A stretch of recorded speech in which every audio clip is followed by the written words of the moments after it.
1, 2, 3, 4. Those are numbers, but you already knew that. If you want to know what number you're going to pay each month for your car, use Kelly Blue Book My Wallet on Auto Trader. They're really good at numbers. Auto Trader.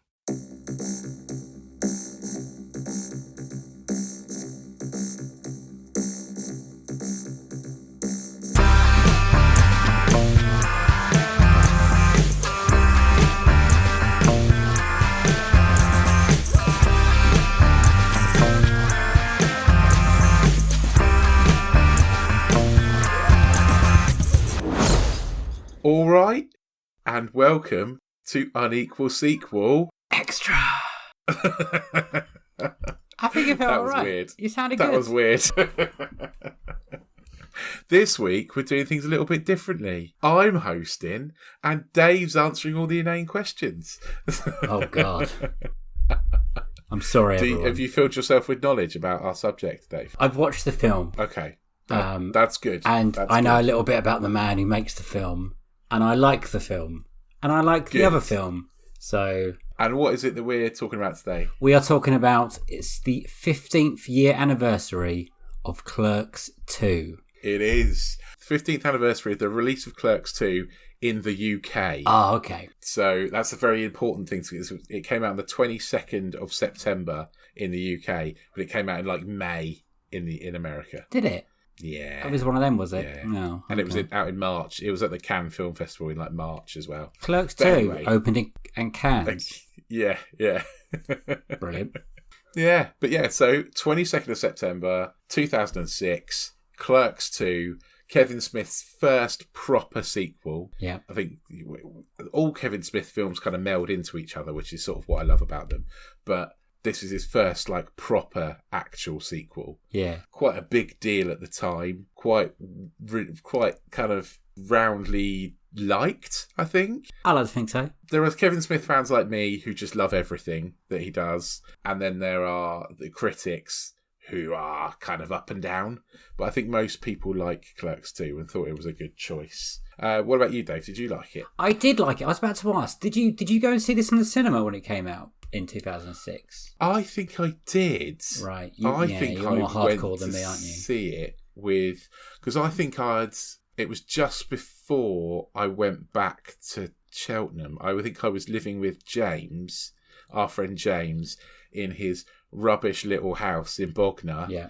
After uni, and I had a Cineworld Unlimited card, and so we were going to the cinema kind of all the time. And so I think I watched it with James in Bognor Regis Cineworld. Oh, lovely.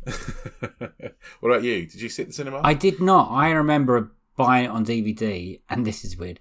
I remember going around to our friend Matt's and watching it. Okay, yeah. I don't think it got released in Bishop Stortford. Because No. we didn't get many films, to be honest. I think it was actually... I think we had to go to Chichester. Oh, so you had to travel I think we had to travel to watch it, yeah. Yeah, no, we are very excited to get the DVD. It's not often I buy a DVD without actually seeing the film beforehand. I was like, I've got it. I'm coming over. We're going to watch it. It's going to be great. And it was great. And was it? Oh, yeah, I was going to say. I really like it. I've got a real big soft spot for Clerks II. I think after he always said it's coming back to the well, because at that point he had a couple of, let's say, duds, didn't he? Jersey Girl.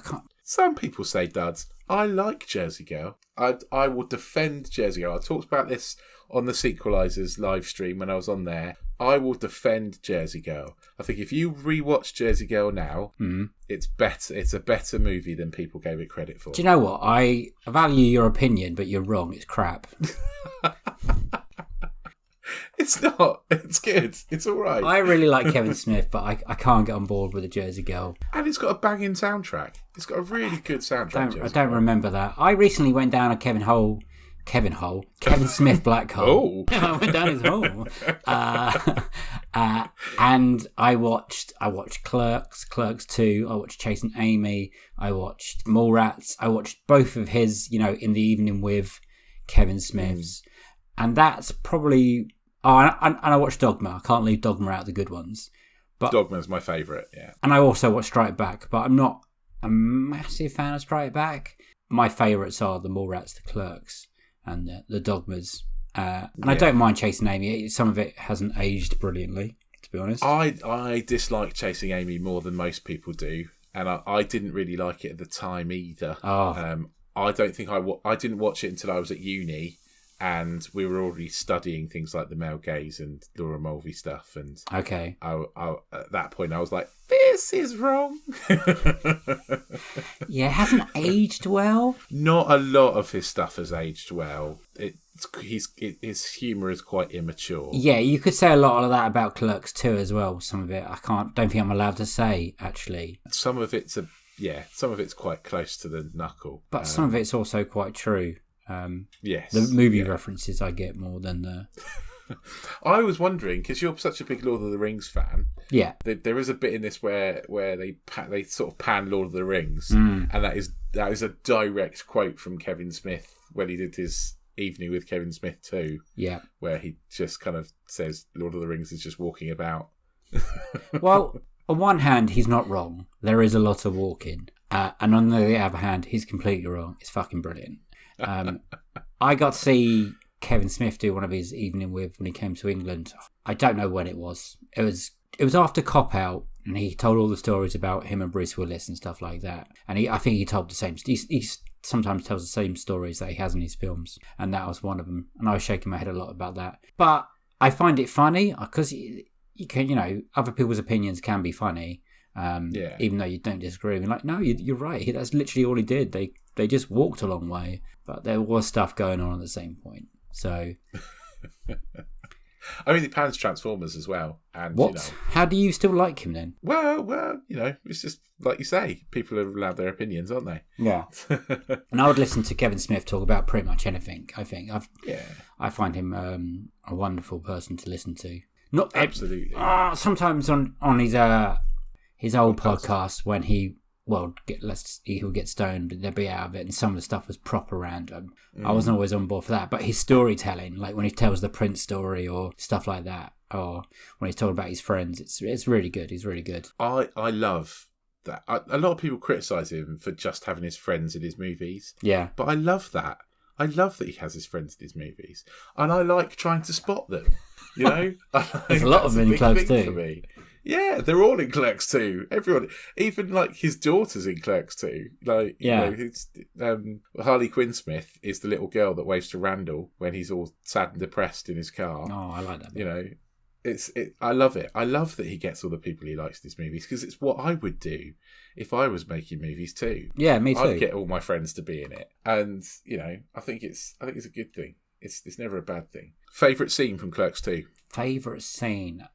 I do like the ending, the donkey show. That does make me laugh, how that all builds up. I like any point that Randall is teasing Eli, or what's his name? Do we say it right? Or Elias. I enjoy his, Trevor Feldman or Trevor Friedman or something? I enjoy his performance because it can't be easy coming into a film like what's so iconic as Clerks, especially those two people as Dante and Randall, and then trying to be the third wheel. I think Rosario Dawson works wonders in making me believe that she can fall in love with Dante. Yeah. One, what the hell? She's an angel. And two, Dante is not really a nice person, to be honest. No, he's not. I like the fact. Here's a bit of trivia for you. Go on. They didn't think they could get Rosario Dawson. They tried lots of different people to try and do that role. So they went to Sarah Silverman. They went to Rachel Weisz. They went to Bryce Dallas Howard. Sorry, Rachel Weisz. Liv Tyler, Ellen Pompeo, and they didn't. Rosario Dawson they thought was a complete long shot. Oh yeah. But apparently she was so keen to see how they were going to film the donkey show that she was like, right, I'm in. Well, you think there must be so many people our age, Rich. Sorry, we're going to put ourselves together that are massive Kevin Smith fans and massive Clerks fans, and especially filmmakers and actors, because it must have such a positive, means so much to so many people, because it was a cultural phenomenon at the time. Clerks made me feel like I could make movies. Yeah, and I didn't watch it in '94 because I would have been 9. I didn't watch it until probably around the Dogma Age, 1999, 2000. Yeah, me too. I was probably about 17 or 18, so it would have been 98. It was during my cinema awakening. What do I want to do when I grow up? I was like, I want to be a filmmaker. I mean, it hasn't really paid off, but Hey, but we did talk about films in a podcast. exactly. So, you know. And then you start looking at people like Tarantino, don't you, and Smith, and you start finding your favourite directors. I mean, Spielberg was always there, but more the indie types, you know, the Richard Linklaters and stuff like that. You can sell your comic book collection and make a movie. Yeah. That's what I got it's from the dream.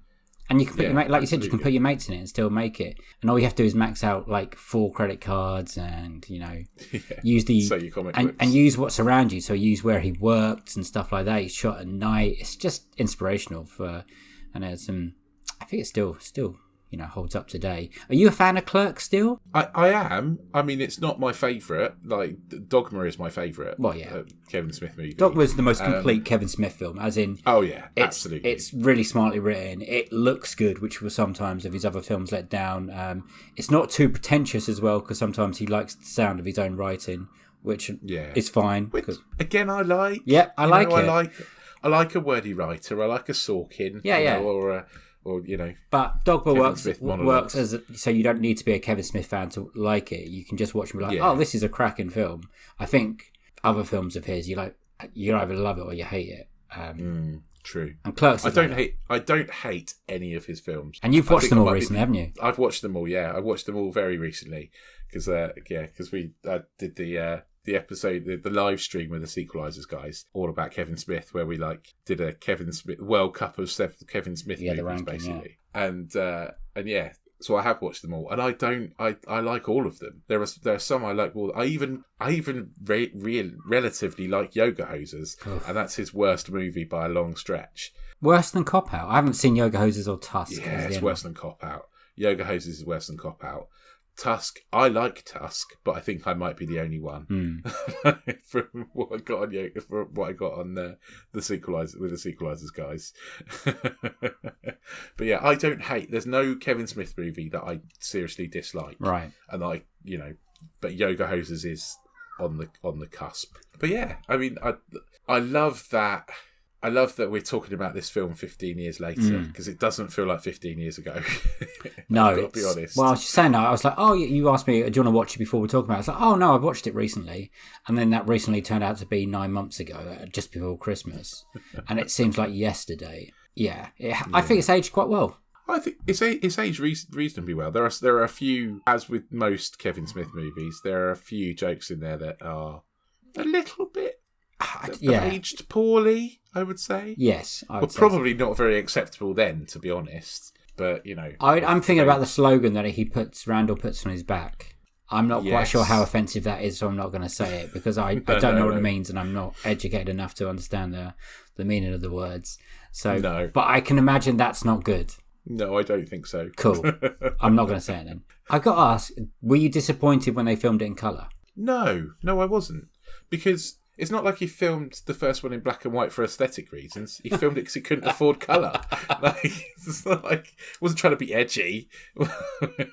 Yeah, he wasn't making Schindler's List. You know, he filmed it in black and white because he could afford black and white. So no, I wasn't worried about colour, and I think Mubi, working in Mubi Burger, it needed colour. I don't think you'd get the full glory of the cock and balls play area if it wasn't in full colour. It's a very colourful film. It is, because they wear colourful uniforms.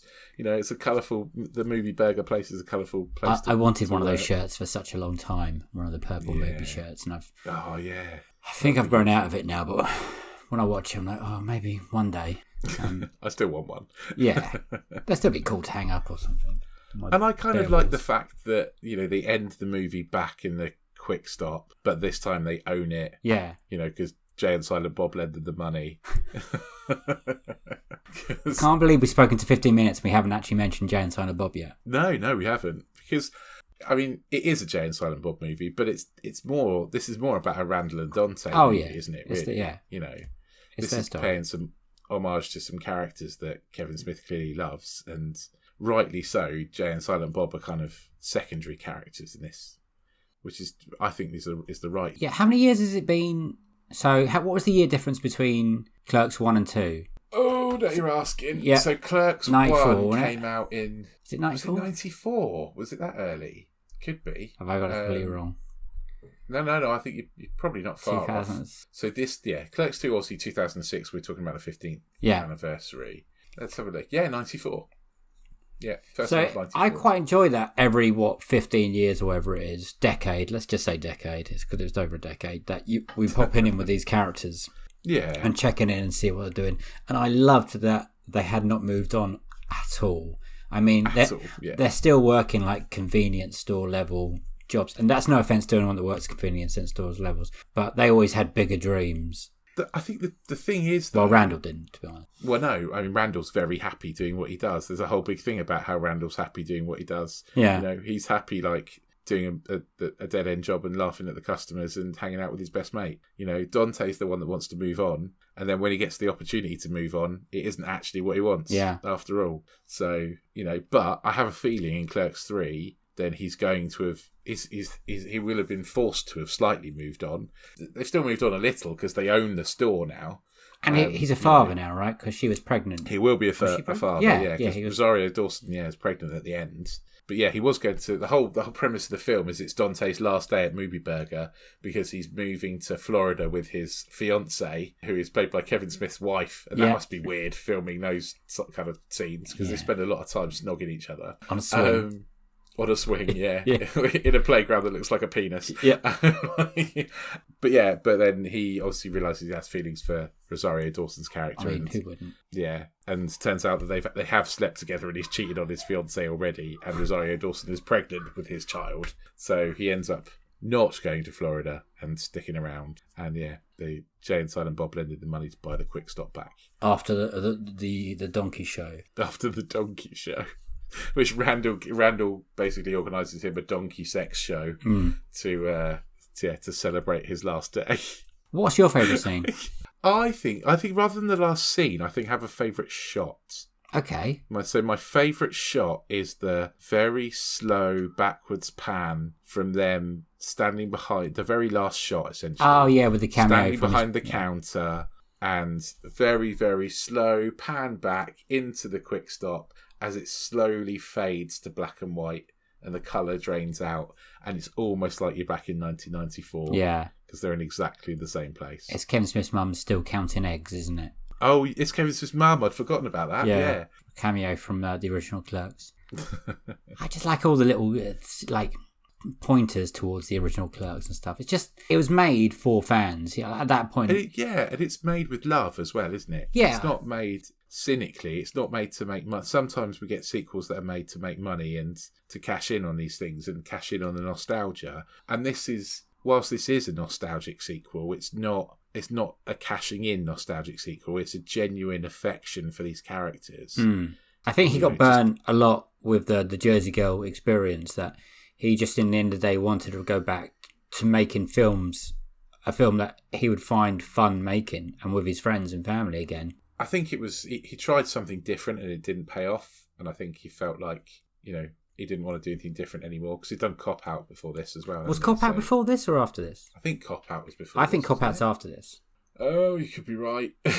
I think Cop Out's about 2009, 2010. Yeah, I think you're probably right actually. So, yeah, Cop Out's after this. So you got this, then Zack and Miri make a porno, then Cop Out. I like Zack and Miri. I mean, it's a weird. Yeah, it's all right. I mean, it's not very original because by that point, when I watched it, I mean, there must have been loads of knockoff porns of Star Wars by that point, so that wasn't very original. No, well, probably not. No. And it doesn't kind of stand up today. You're not going to make money out of a porno, are you? No.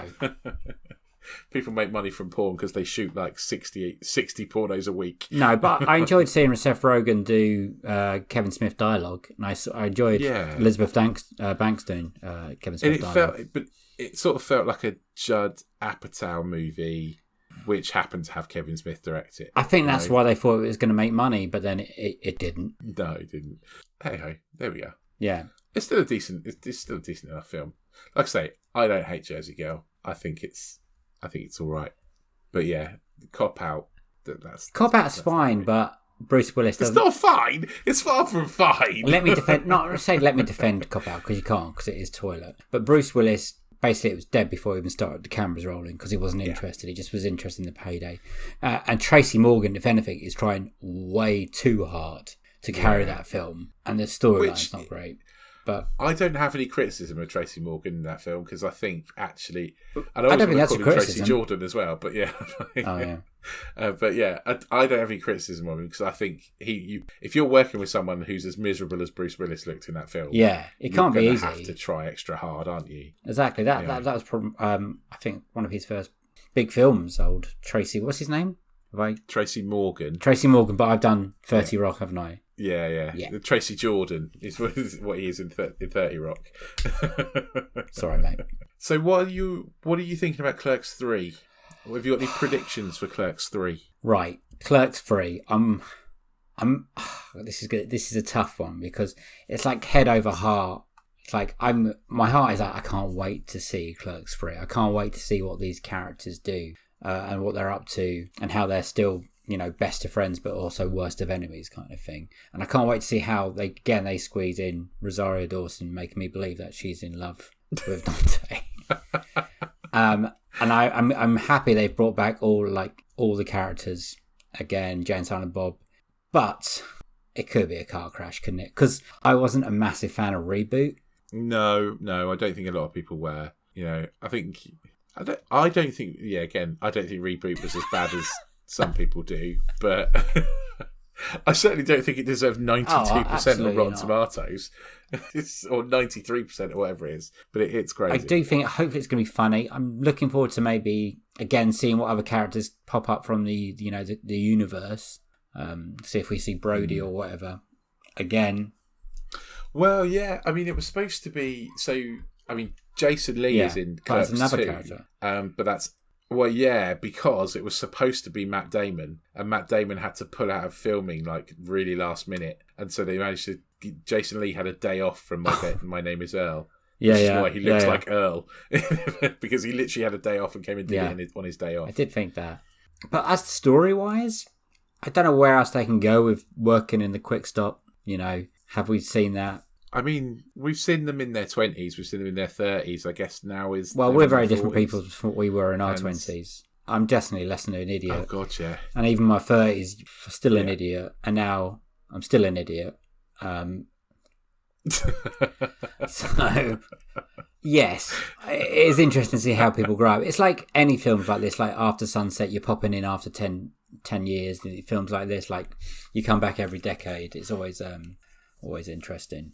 But no, I am hugely looking forward to it. And I love Kevin Smith, and I like the writing of Kevin Smith.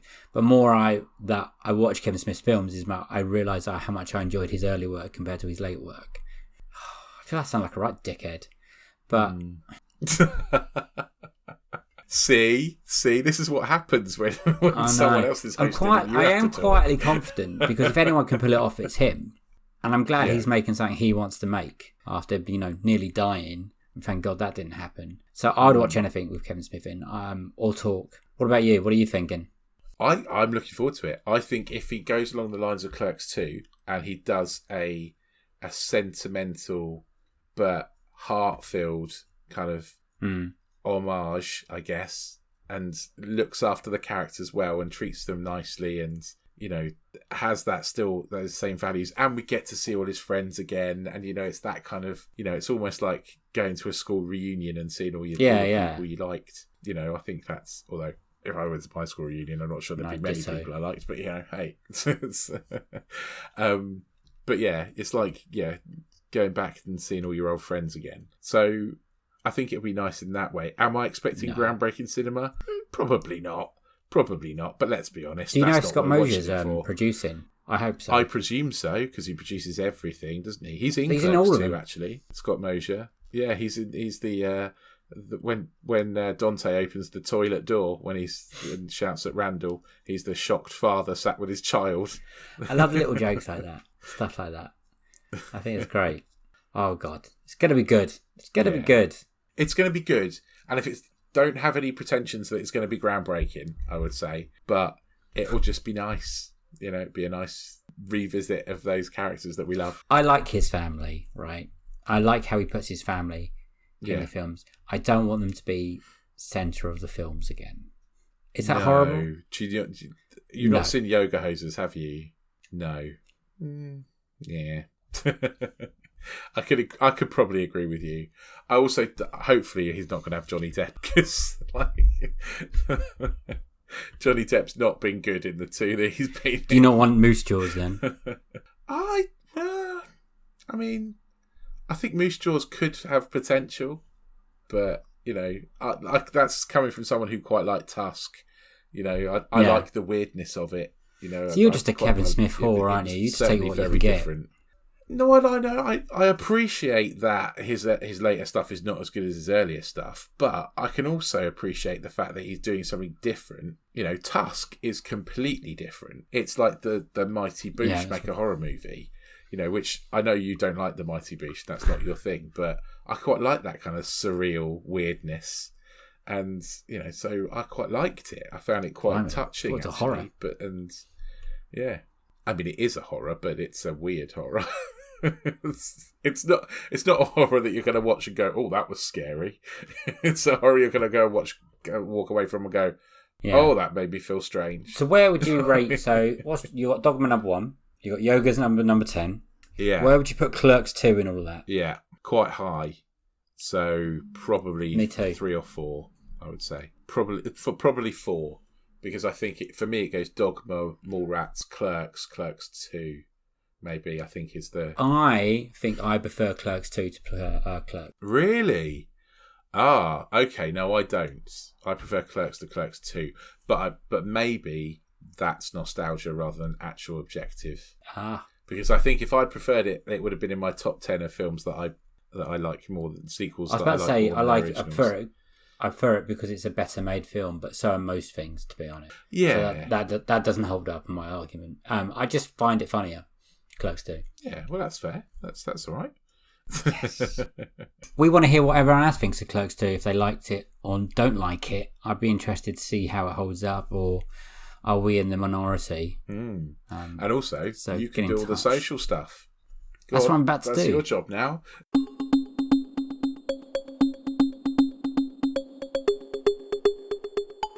You will find us on Instagram and Twitter at Unequal Sequel. Please send in all your opinions or, your thoughts, your friendly thoughts to them. We also have an email address at unequalsequel@hotmail.com. So if you have any theories or you just want to get in contact, that's the place to do it. Is this your impression of me?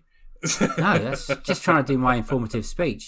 But yeah, thanks for listening. Please listen to our other episodes. There's a few of them now. Series 1, when we interview guests about their best sequel, worst sequel, and dream sequel. And then we have some fun trailer breakdowns, which are nice, and top 10s. And we talk about sequel-related goodness. We do. And if you do like what you hear, give us a little like, give us a little subscribe, give us a 5 stars, give us a thumbs up, give us a little heart. Whatever it is that you've got on your podcasty jobs, because we were like top 50 in Greece for podcasts this week, so we'd like to keep that up. Hello to anyone listening in Greece, we love you. Greece, and I think it was Australia as well, and South Africa. We've all broken the top 200, I think. Nice. At some point. I like to hear that. And the UK. And the UK, I should say. Yeah. And the UK, yeah. So Not keep America up with those like-ins and subscribe-ins and all that kind of business. Yeah, we're a little way off challenging Joe Rogan, but, we'll get there one day. Fuck Joe Rogan. You really are taking on my job. Yeah. Well, that's it for us for this week. We will be back next Friday with another extra episode. We'll be back very, very soon with series 2 of our main November, episodes. baby. Woohoo! November! I can't wait. We've recorded those already. It's going to be so good. It's going to be good. Yeah. Right. That's it from us. Right. Bye. Bye. That was my impression of you. All right. Nice.